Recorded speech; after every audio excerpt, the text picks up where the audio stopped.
বিজয় উল্লাসে মাতোয়ারা কর্মী সমর্থক একক সংখ্যা গরিষ্ঠতা পেয়ে সরকার গঠন নিশ্চিত বিএনপির। এখন পর্যন্ত 210 আসনে ধানের শীষ, 72টিতে 11 দলীয় ঐক্যের জয়।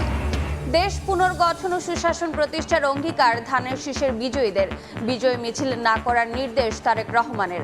জামাতের রাজনীতি মানুষ পছন্দ করেনি বলেই নিরঙ্কুশ জয়। বিএনপির যে ভিশনগুলো জনগণ একসেপ্ট করেছে বলেই আজকে এই ল্যান্ডস্লাইড বিক্রি হয়েছে। জনগণ আগামী 5 বছর বাংলাদেশের জনগণের কল্যাণের দায়িত্ব তারা বিএনপি এবং বিএনপির নেতা জনাব তারেক রহমানের উপর অর্পণ করেছে।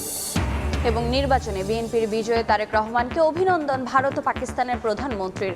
শুভেচ্ছা জানিয়ে নতুন সরকারের সঙ্গে কাজ করার আগ্রহ যুক্তরাষ্ট্রের।